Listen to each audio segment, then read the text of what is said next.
The Merchant and the Poor Man. Once there was a merchant. He was extremely rich and had abundant merchandise and other property. His documents and letters reached all over the world, and he had all the good things in life. Below his apartment lived a poor man. He was extremely poor, and his circumstances were entirely opposite that of the merchant. Both of them lacked children. One time the merchant dreamed that people came and packed all his belongings in cartons. He asked them, "What are you doing?" They answered that they were taking all his things to the poor man. It enraged him that they wanted to take all he owned from his house. To lose his temper would not help, because they were so many. They packed up everything he had, all his merchandise, wealth, and possessions, and took it all to the apartment of the poor man. Nothing remained in his house save the empty walls. He was enraged. Then he woke up and realized it was only a dream. Though he saw that it had been a dream, and thank God, all his belongings were still with him. Even so, his heart pounded. The dream aggravated him sorely, and he could not free his mind from it. Even before this, the merchant had been accustomed to pay attention to the poor man and his wife, and to give them whatever he could. But now, after the dream, he gave them even more attention than before. Nevertheless, each time they entered his home, his expression would change, and he would be shaken up at their sight due to the dream. Once, when the poor man's wife entered, his face contorted, and he became very distraught and disturbed. She asked, "Please forgive me for asking, but tell me, why is it that each time I come to your house, your expression changes to so markedly?" He answered her, explaining the entire matter, that he had had the dream described above, and from that day his heart had been seized by fear. She asked him, "Did you dream this dream on such and such a night?" She specified the date. He answered her, "Yes." "And what of it?" She told him, "On that same night I also dreamed that I was very rich. People came to my house and packed up everything. So I asked, 'Where are you going?' They answered, 'To that poor man,' that is, to the merchant who they were now calling poor. So there, why should you ascribe so much significance to your dream when I dreamed the same thing?" Upon hearing her dream, he became even more shaken and disturbed. It seemed to him, from the dreams, that all his wealth would be given to the poor couple. and all their poverty would be given to him. He was very, very distraught. One day, the merchant's wife went traveling in her carriage on a day trip. She took some friends with her, among them the wife of the poor man. During, during the trip, a general passed by with his troops. They pulled to the side to let him pass. As he passed, he saw women in the carriage and commanded his men to take one of them. They went and took the wife of the poor man, threw her into the general's carriage, and traveled on. Saving her now was now impossible, for they had traveled on. Aside from that, he was a military man, a general, with troops guarding him. The general took her away to his country. She had fear of heaven and would not submit to him at all. She cried excessively. She cried excessively, yet they would woo her and tempt her. But she had a firm fear of heaven. Meanwhile, the other women returned from their trip, and it became known that the poor man's wife had been taken. The husband mourned and cried bitterly over his wife constantly. One time, the merchant passed by the apartment of the poor man and heard him crying. He came in and asked him, "Why are you crying so bitterly?" He answered, "And should I not cry? What is left for me? There are those whose wealth or children remain for them. I have nothing, and now my wife has been taken from me. What is left?" The merchant's heart felt for the poor man, and his mercy welled up, seeing the bitterness he was enduring. So he went and did something wild. It was truly crazy, and went and asked in which city lived the above general. He traveled there and did something very reckless. He went to the house of the general. There were troops stationed there. Then, in his state of upheaval and unrest, went forward recklessly, paying no attention to the soldiers.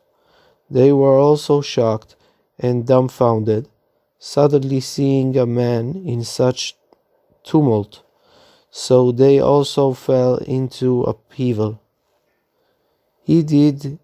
How did he come to be here? In their disarray, they let him pass through.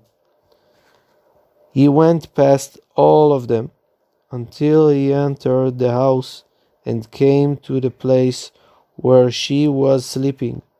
He woke her and said, "Come." She saw him and was stunned. He said to her, "Come with me now."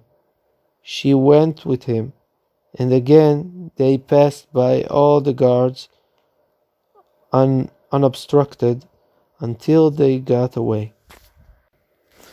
Then he realized in disbelief what he had done, and understood that very soon it would cause a great commotion. Indeed, there was a great uproar at the general's house. The merchant and the poor man's wife went and hid themselves in a cistern filled with rainwater, waiting for the commotion to die down. He stayed 2 days with her in the cistern, She took note of all his self-sacrifice for her and the suffering he underwent on her behalf. She vowed to the Lord that all the good fortune she would have, any fortune, greatness or success, that none of it should be withheld from him. And if he would want to take all the fortune and greatness for himself, leaving her as she was, he should be allowed to do so. But there was the problem: who would serve as witnesses? So he took the cistern as a witness. After 2 days, he left that place with her and went onward. He went with her further and further, but realized that also there they were looking for him. They went on, and then hid together in a ritual bath. Again she thought of the great self-sacrifice and suffering he was enduring for her, and again she swore as before, and she took the ritual bath for a witness. They stayed there also about 2 days, and then continued on. Several times he hid himself with her in other places like the first ones, specifically 7 watery locations. They were as follows: the cistern and the ritual bath, a lake, a spring, a brook, a river, and a sea. In every place that they hid, she remembered his self-sacrifice and his suffering on her behalf. She swore as before, and took the place where they were as witness. They continued on, and hid in these places until they came to the sea. Being that he was a trader and was familiar with the sea routes, he navigated the route back to his own country until he arrived at his home with the poor man's wife. He returned her to her husband, and there was great rejoicing in the merit of having done this good deed, and also resisting temptation when he had been alone with the poor man's wife. He sired a son that year, and she, in the merit of having guarded her purity with both the general and the merchant, also had a child, a girl. She was incredibly beautiful, beauty that was beyond the realm of human appearance, for such beauty could not be found among people. People were saying she should be fortunate enough to survive to maturity, for a novelty remarkable as this has difficulty surviving. Her beauty and glory were very, very awesome, the likes of which could not be found in all the world. Many people in all the world, many people would come to see her, were stunned by her great and very exalted beauty, and would give her many gifts out of their affection. They kept giving until the poor man became very rich. The merchant came upon the idea of making a match between their children, because she was so beautiful and such a novelty. He thought to himself that perhaps this was the intent of the dream, that they took from the poor man to him, and from him to the poor man.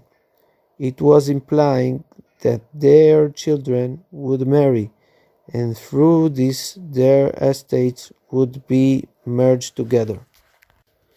One time, the poor man's wife visited him, and he told her his idea, that he wanted their children to marry, and through this the dream he had had would be realized. She answered, I also had thought of this, but I did not have the boldness to speak of it, that my family would marry into yours. However, if you are willing, I am as well, and I would not withhold it, for I already swore that all the good fortune I should have would not be withheld from you. Now, the daughter and the son learned together under one teacher, learning languages and other traditional disciplines. Many would come to see the daughter and gave presents until the poor man became wealthy. Nobles came to see her and were very impressed. Her beauty was a great novelty among them, for it was not mortal beauty at all. Due to the awesomeness of her beauty, the nobles desired to arrange a match with the poor man. Any noble who had a son desired to arrange a match between them. However, it was not befitting them to marry into the family of a poor man such as this, so they were obliged to see to it that his status would rise. They arranged for him to serve the emperor. At first, he was made a sergeant, and from there he rose higher and higher, for they attempted to raise his status quickly. He rose increasingly until he became a general, and the nobles wanted their families to become wedded to his.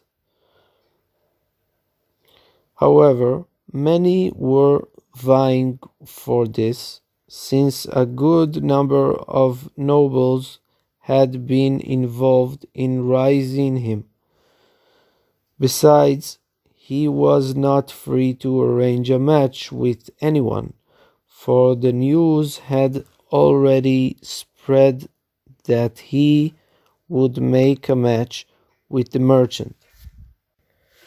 The poor man, who had become a general, had more and more success. The emperor would send him to war, and he succeeded every time.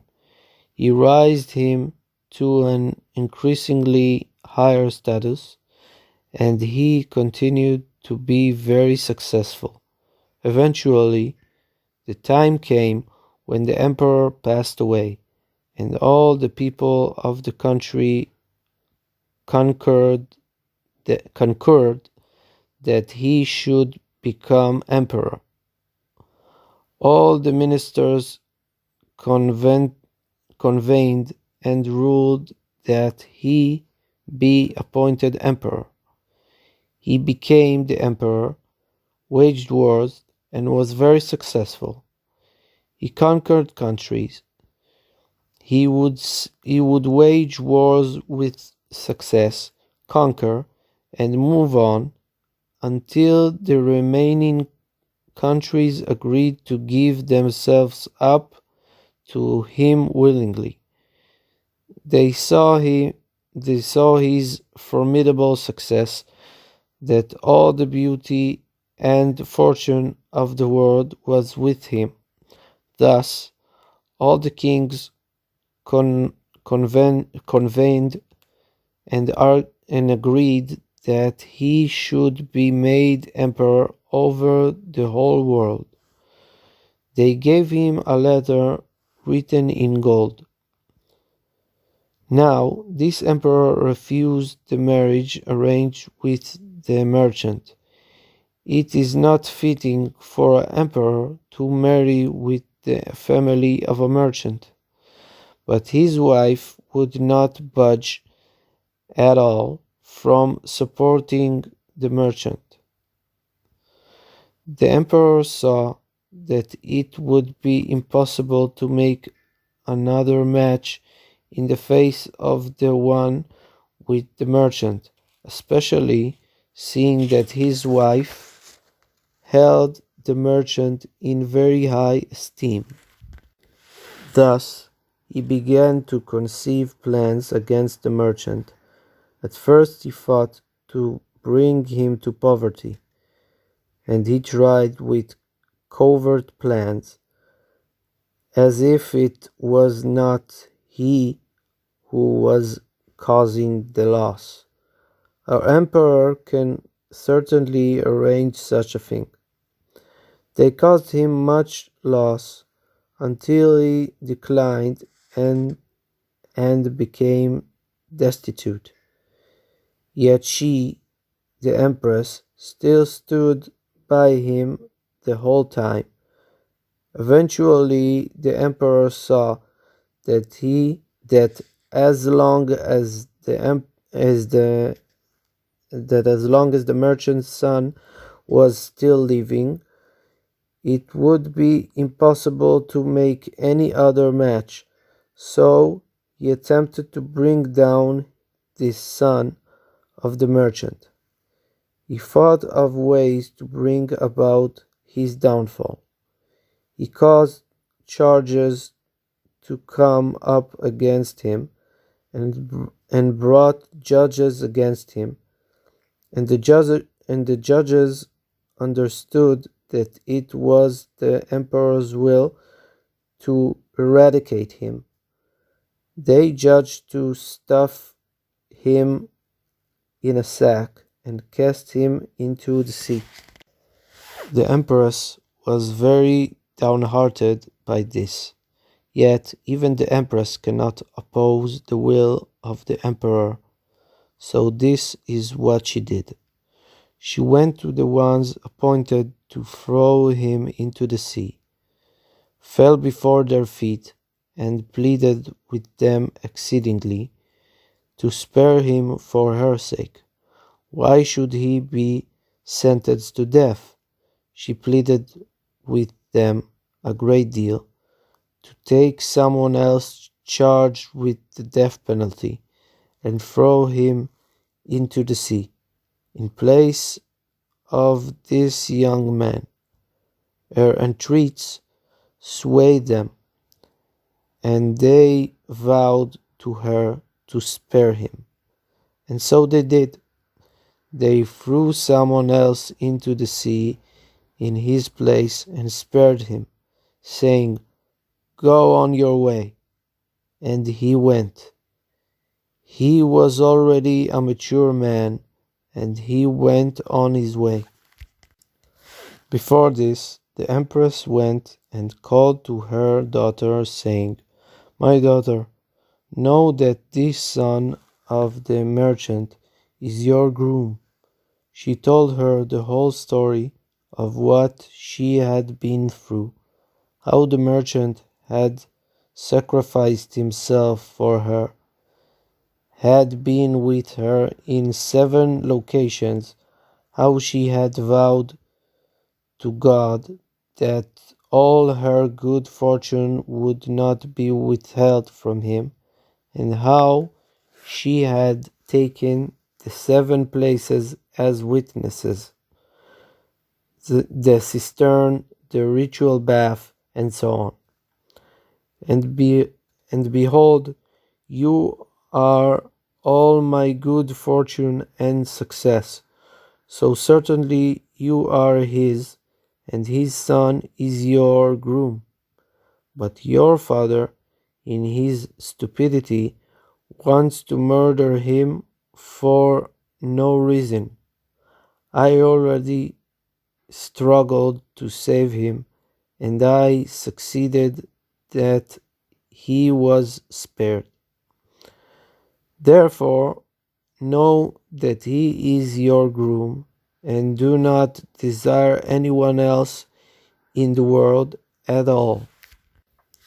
Her mother's words found favor in the daughter's eyes, for she also had fear of heaven, and she answered that she would certainly act accordingly. She went and sent a letter to the son of the merchant, who was still in prison, conveying the message that she considered herself to be his, and that he was her groom.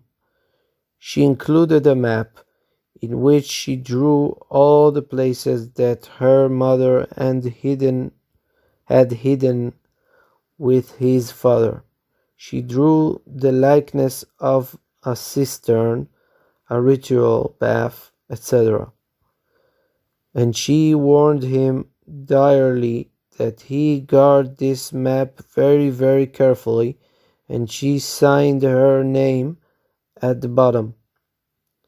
Afterwards, as described before, the appointed officers seized another man in place of the merchant's son and spared him. He went on his way, and he traveled on until he came to the sea. He went in a ship and crossed the sea. Then a fierce storm came and carried the ship to another shore, where there was a desert. The power of the storm broke apart the ship, but the passengers were saved, and they reached land. The land to which they came was a desert. Each one struck out in search of food. Ships did not ordinarily come there, being as it was a desert, so they did not expect that any ship would come to rescue them. They went in the desert looking for food, and they all became dispersed, each one in a different direction. This young man went through the desert, going on and on. Eventually, he wandered so far from the shore that he could not return. The more he wanted to return, the farther away he strayed, until he saw it was impossible to go back. He went wherever destiny would lead him, going on through the desert. He had with him a bow, which he used to protect himself from the wild animals in the desert, and he found there things he could eat. He continued on and on until he came out of the desert and reached a settlement. There was water there, and fruit trees surrounding it. He would eat from the trees and drink the water. He came to the conclusion that he would stay there the rest of his life. It would be hard for him to return to civilization, and who could tell if he would reach another place like this if he left it and traveled on. Therefore, he decided to stay there and live out the rest of his days. He had it well there, with the fruit to eat and the water to drink. Sometimes he would go out with his bow and shoot down a gull or a deer, giving him meat to eat. He also caught fish, for there were very good fish in the water. It pleased him to spend the rest of his life there. Now, after the emperor carried out his decree on the merchant's son and was rid of him, for the emperor thought that the sentence had been carried out on the merchant's son, and that he was no longer alive. He believed he was free to arrange another match for his daughter, so they began to discuss matches for her with various kings. They made her a fine courtyard, and she stayed there. She chose daughters of noblemen as companions, and she passed the time there. She would play musical instruments and other such things, as was the custom. But whenever they offered a match to her, she answered that she did not want to talk, but rather that the prospective match should come there himself. She was an expert in music, and she skillfully fashioned a place where a suitor could come before her and sing a song of desire in the manner that one in love speaks words of affection to the one he desires. Kings came to suit her, and they stood in that place, and each one sang his song.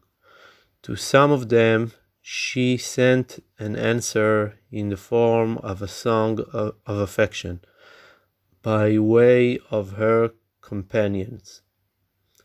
To those to whom she was more attracted, she answered herself, raising her voice in song, also with words of affection. To some, for whom she felt even more attraction, she showed herself to them face to face.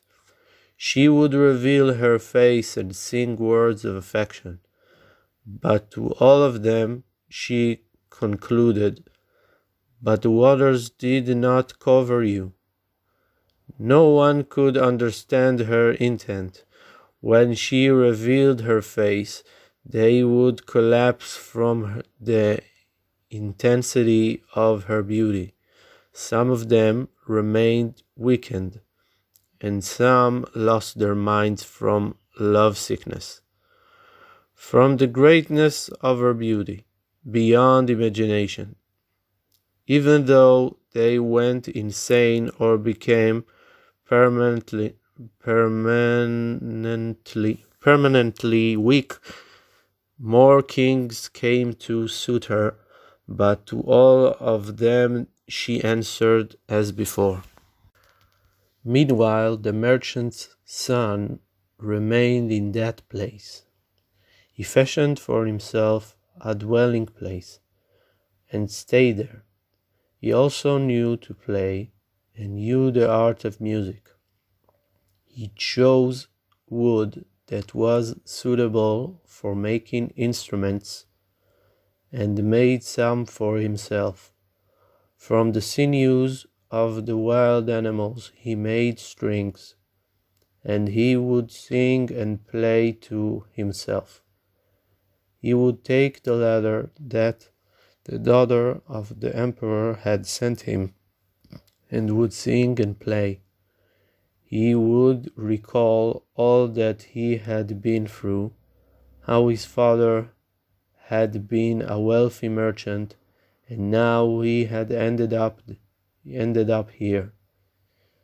He went and took the ladder, made a mark in a tree, carved a hole in it, and hid the ladder there. He dwelled there some time. One time, a great storm wind came and broke apart all the trees that had stood there. He could not recognize the tree in which the ladder was hidden.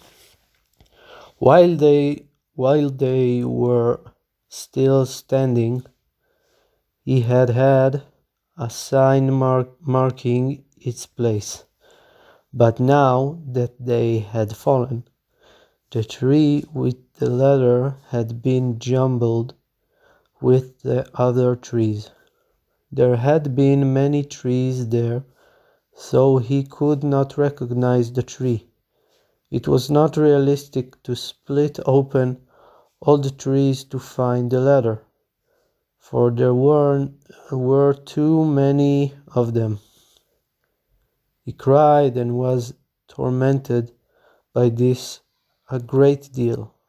He saw that if he continued to dwell here, he would go insane from the overwhelming pain, which he felt deeply. He decided that he must go on, come what may, for if not, he would be in great danger from the pain. He filled his pack with meat and fruits, and went where destiny would lead him. But he left signs for himself in the place he was living. He continued until he came to a settlement. He asked, "Which country is this?" And they answered him. He asked if the emperor was known in that country. They answered yes. He asked if his beautiful daughter was known there. They answered yes, however, it is impossible to be matched with her. He concluded to himself, seeing that it was forbidden for him to go there, that he should approach the king of the country in which he was now. He told the king his entire story, how he was her true groom, and it was on his account that she did not want to be matched with anyone else. Because it was impossible for him to enter her country, he was hereby giving over the signs in his keeping, that is, the 7 watery locations. He advised this king to go over there and be betrothed to her, and to pay him money in exchange. The king sensed the truth in his words, for it is impossible to invent something such as this. So the king looked upon the idea favorably. However, the king considered, if I bring the woman here, and that man is here, it would be awkward. Yet to murder him would be difficult as well, for why should he be murdered for the favor he had done? Thus, he decided to banish him to a distance of 200 miles. The son was very resentful at being banished in recompense for the favor he had done. So he went to the king of the place to which he was sent, and told him the same story, and gave over the signs.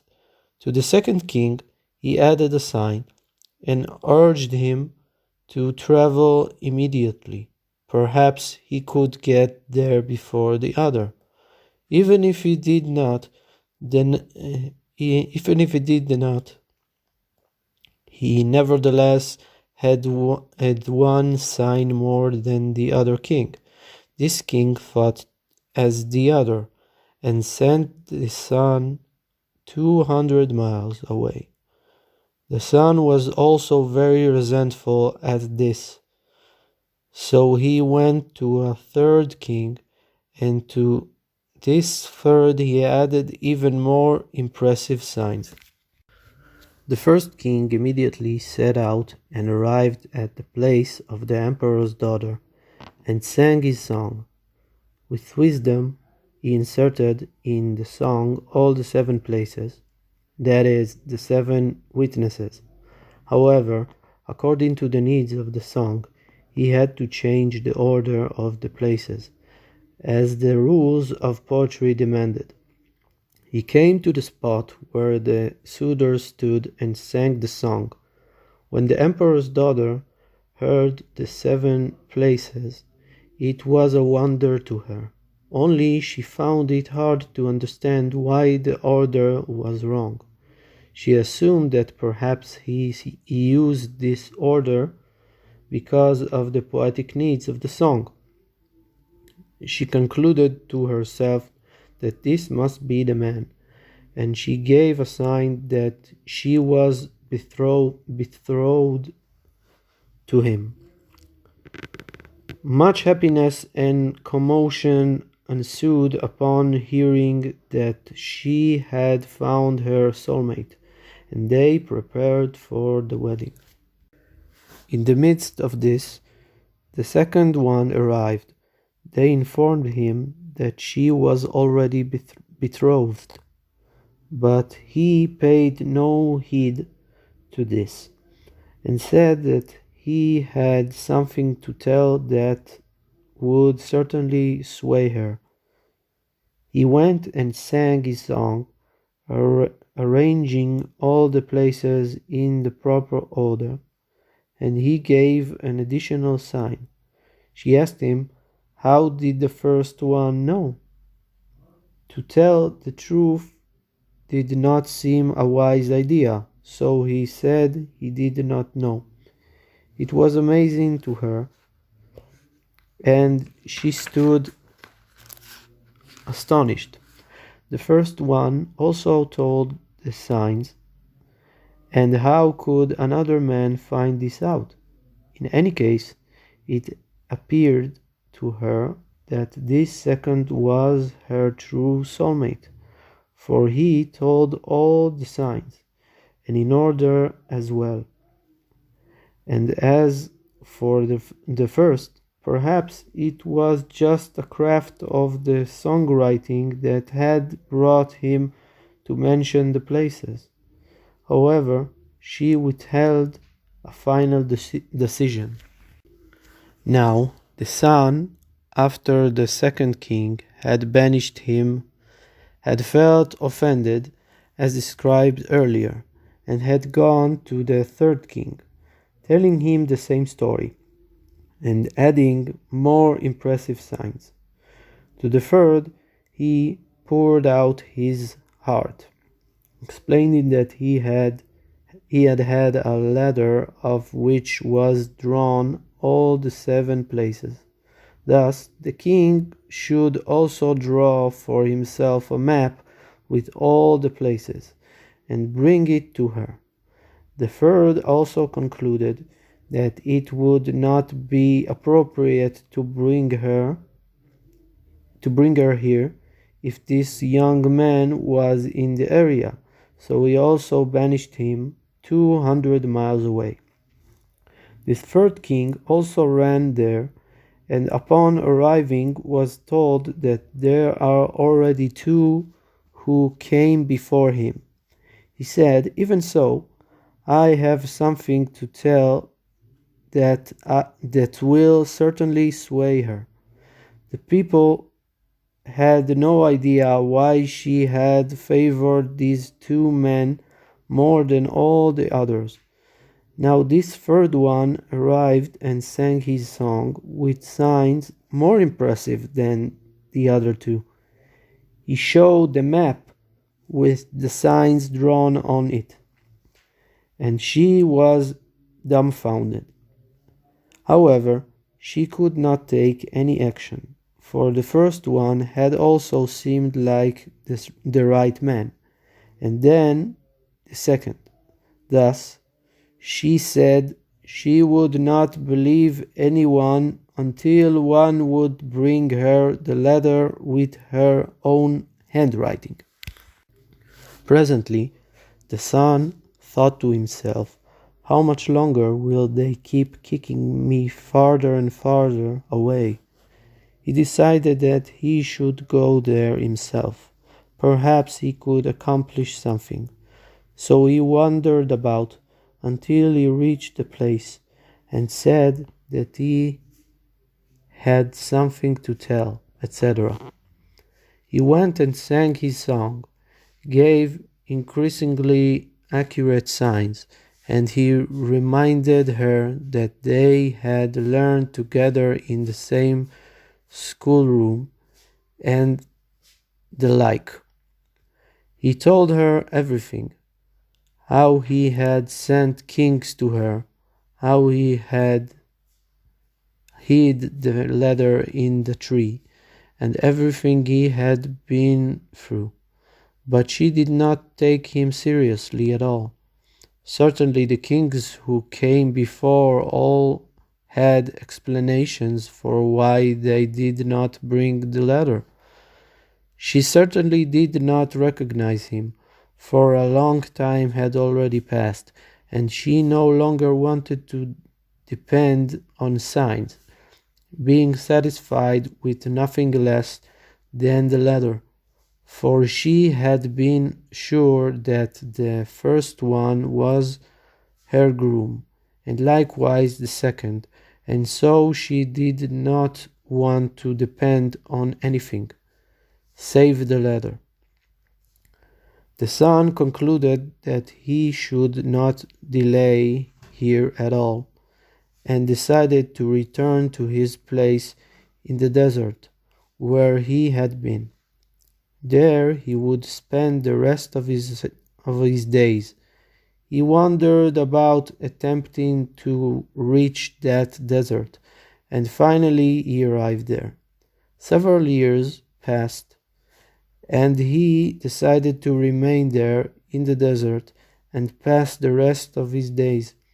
According to the value he ascribed to life in this world, he judged it to be good to pass his days there, and he sat there and ate, etc. Meanwhile, upon the sea, there went a murderer. He heard that there was a very beautiful woman in the world, and he thought to kidnap her. He himself did not need her, for he was a eunuch. Still, he wanted to kidnap her in order to sell her to some king and receive great wealth in exchange. He started to put his plan into action. A murderer is a risk taker. So they took a risk, saying, if it succeeds, and if not, not. What could he lose? He was accustomed to risks, as is the way of murderers. He went and bought a tremendous amount of very impressive merchandise. He fashioned birds out of gold with such artistry that they appeared to be truly live.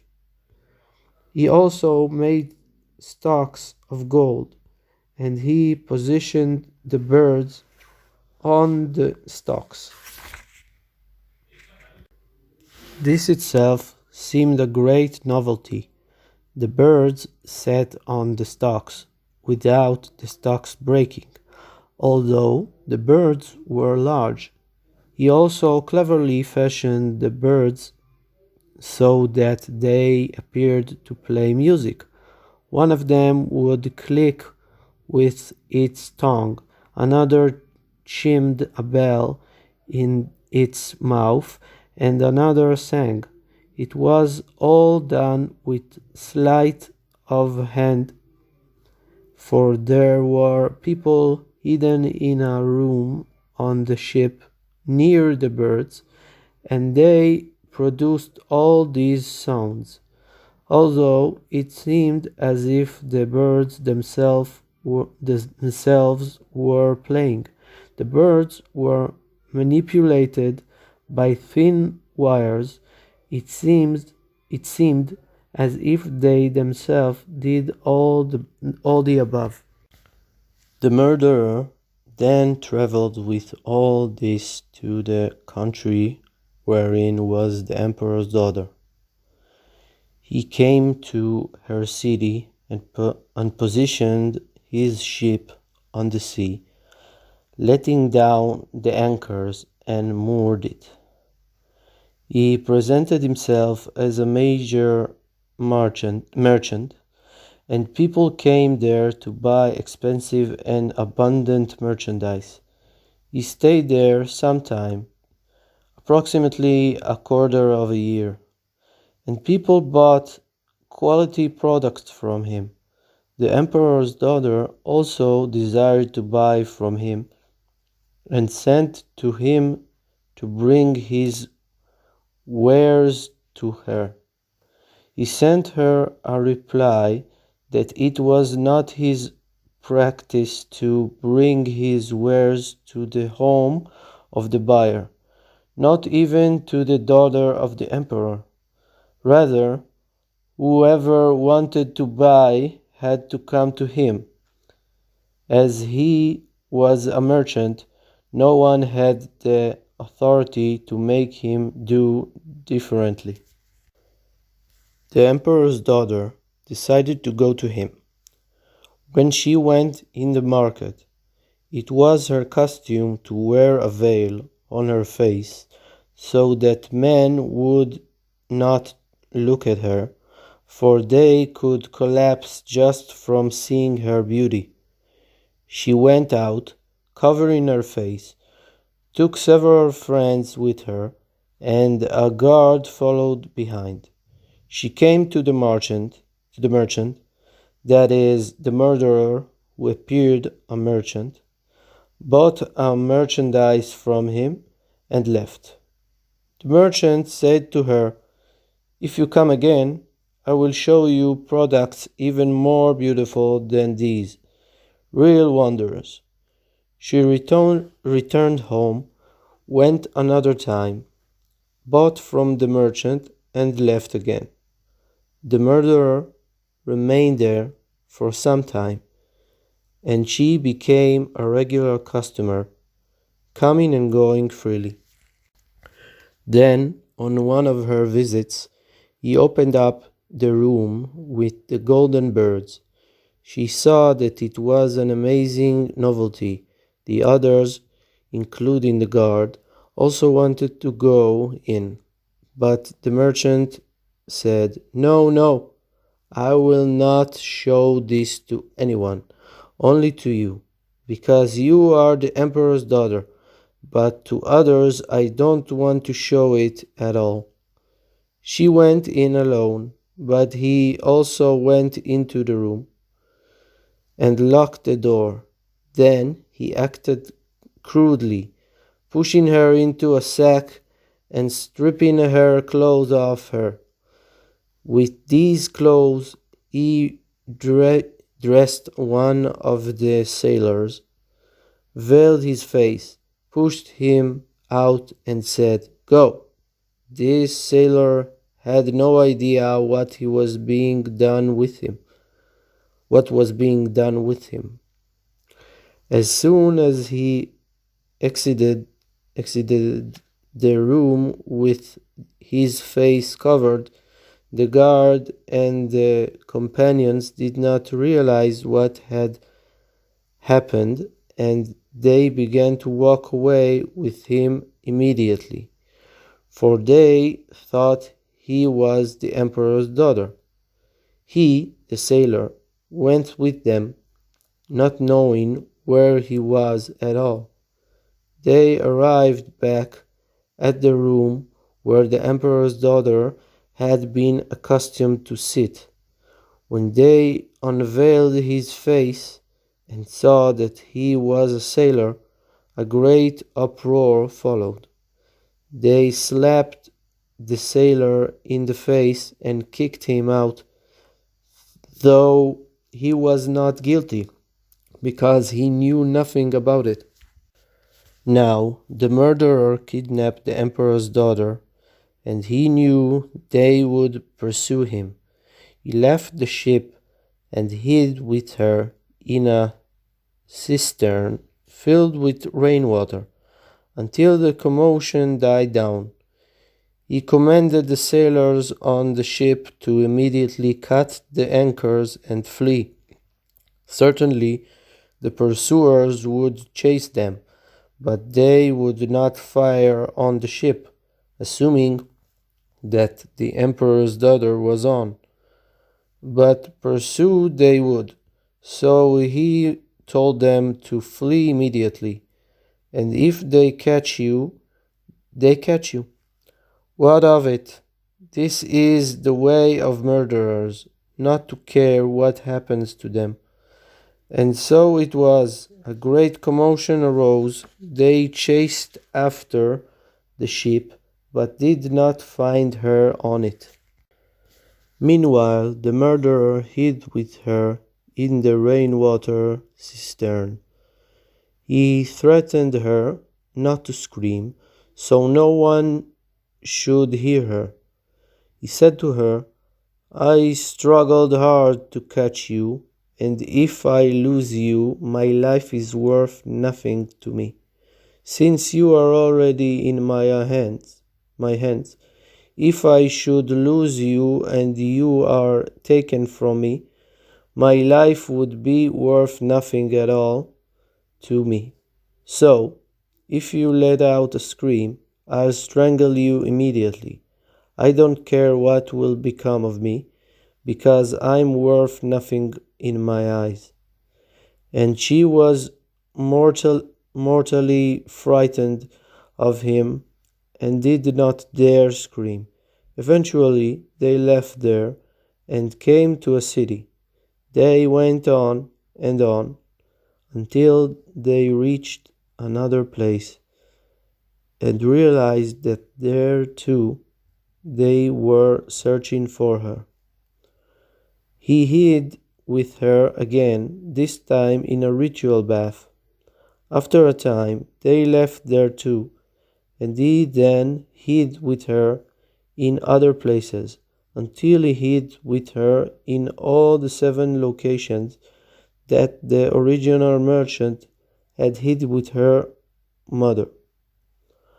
This is the 7 witnesses, the 7 types of water, cistern, ritual bath, spring, etc. Then they came to the sea.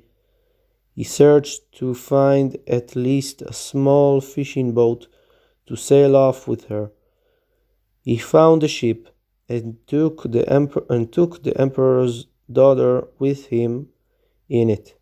He himself did not need her, for he was a eunuch, but he wanted to sell her to some king and feared that she would be snatched from him. He thus dressed her in sailor's clothing, so that she looked like a man. He crossed the sea with him. A storm came, driving the ship to shore, smashing it. They found themselves on the same desert shore where the young man was. When they arrived there, being that the murderer knew geography well, he knew that this was a desolate place where ships did not come. Thus, he had no need to fear from anyone, so he let her go freely, and they split up to search for food. She gained distance from him, and he started to call out to her, but she stayed quiet and did not answer. She reasoned, if in the end he will sell me, why should I return to him? And if he should return and find me, I will tell him that I did not hear him, especially considering that it is not in his interest to kill me, for he wants to sell me. So she did not answer him and went onward. He looked here and there, and could not find her. So he continued on, but still could not find her. It is safe to assume that wild animals ate him. Meanwhile, she continued on in search of food. She went on until she reached the place where the young man lived.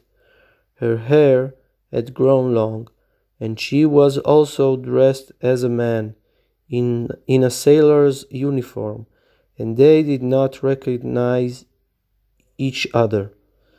As soon as she arrived, he was filled with joy at seeing another person.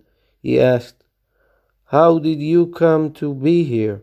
She answered, "I was traveling at sea with some merchant," etc. She asked him, "How did you come to be here?" He answered, "Also through traveling with a merchant." They sat there together. After the emperor's daughter was kidnapped, the empress mourned, beating her head against the wall at the loss of her daughter.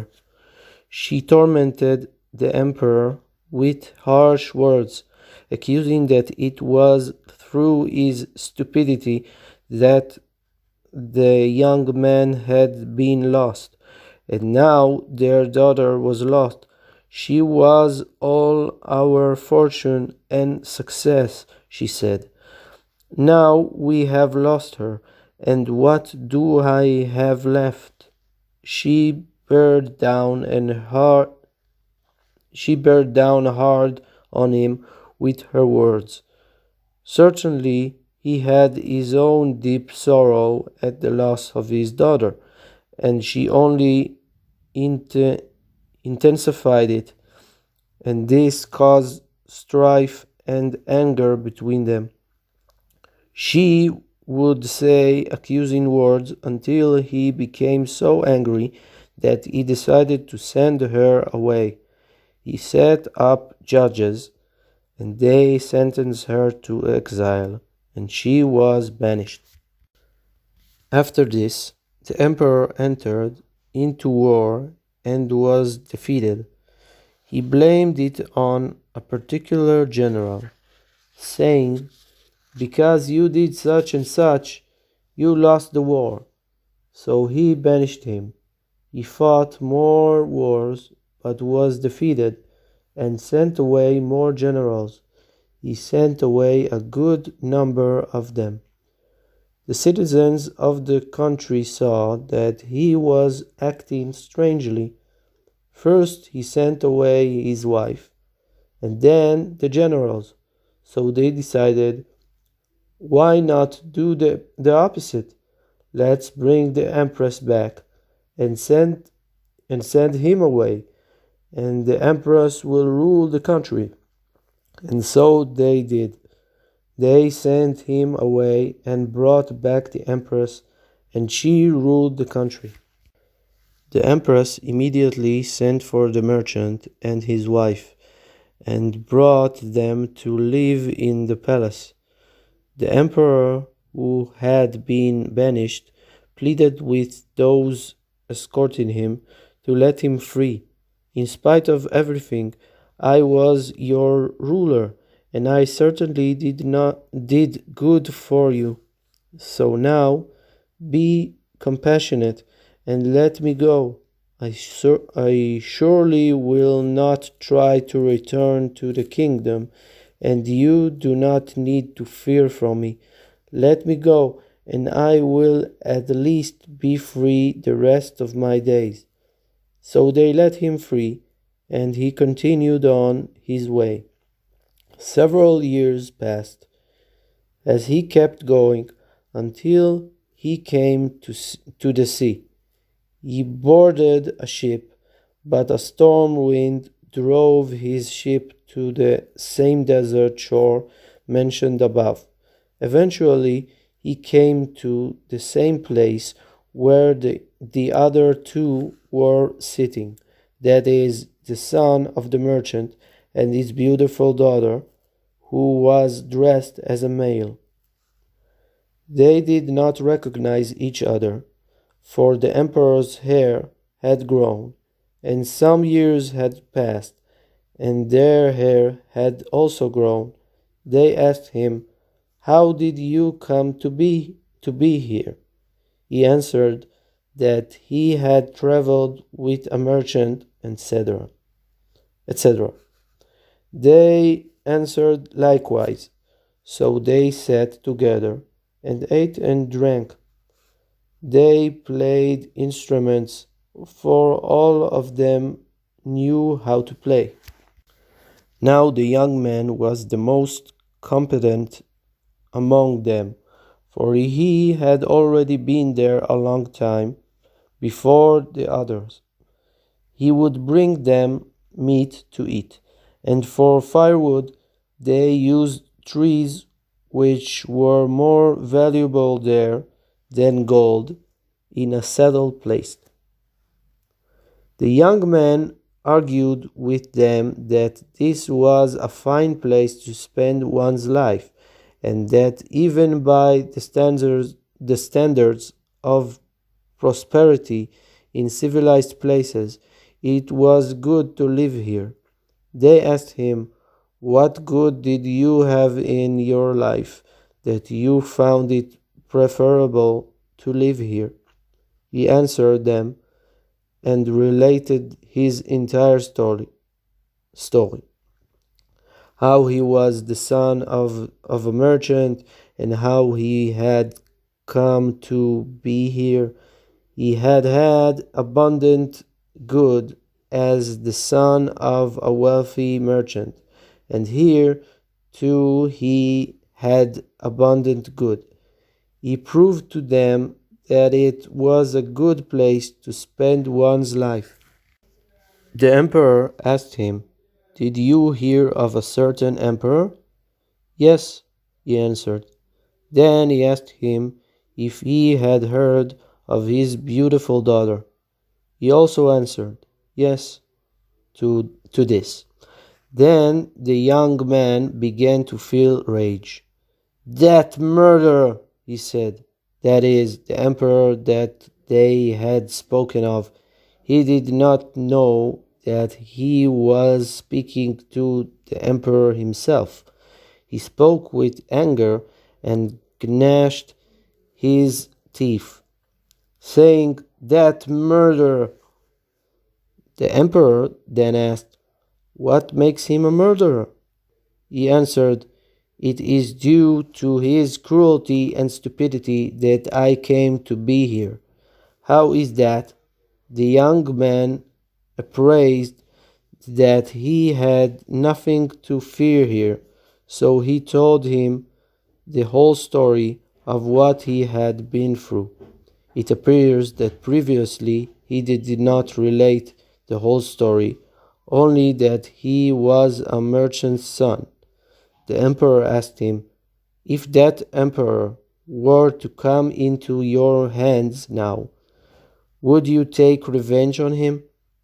He answered, "No, for he was merciful. To the contrary, I would provide for him as I am providing for you."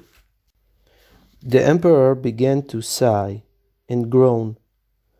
How bitter and unfortunate for that emperor, upon hearing that his daughter had been lost and he himself banished. Then the young man added, "Because of his cruelty and his pride, he destroyed himself and his daughter, and I was sent here. It was all because of him." Again the emperor asked him, "If he came into your hands now, would you take revenge?" The young man answered, "No, to the contrary, I would provide for him as I am providing for you."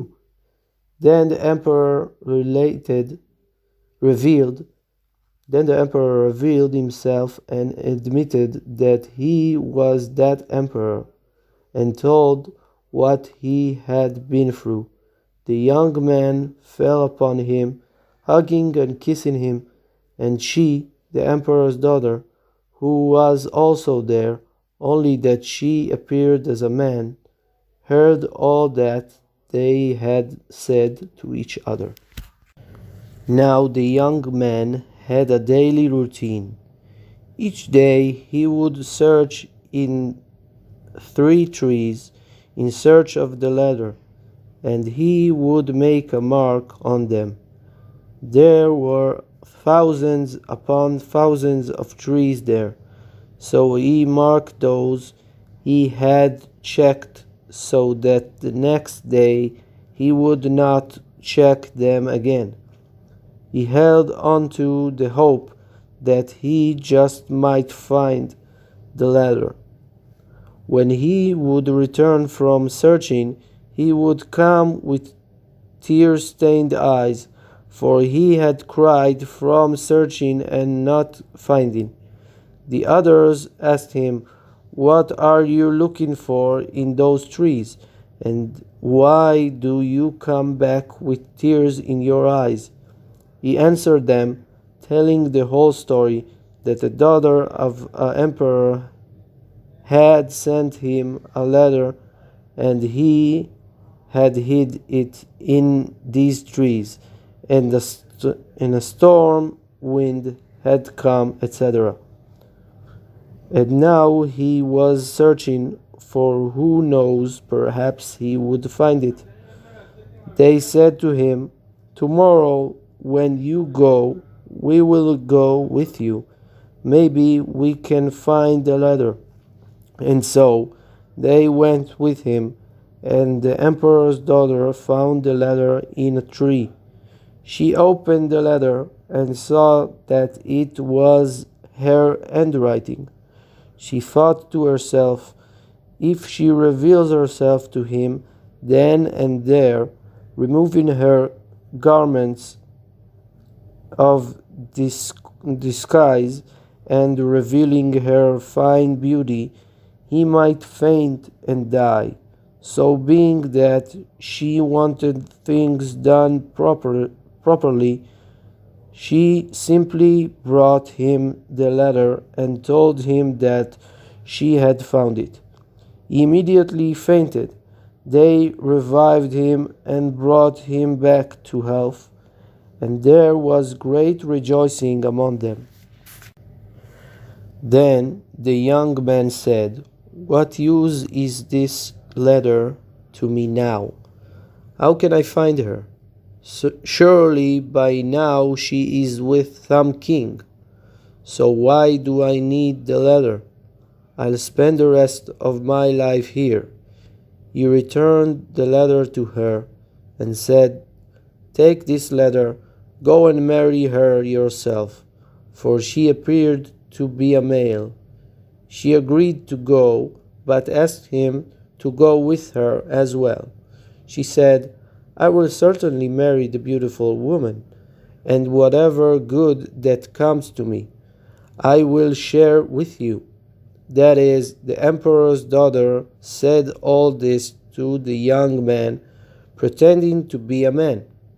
The young man saw that this was a wise man, that is, the emperor's daughter, who was disguised as a man, and he would surely win the beautiful woman.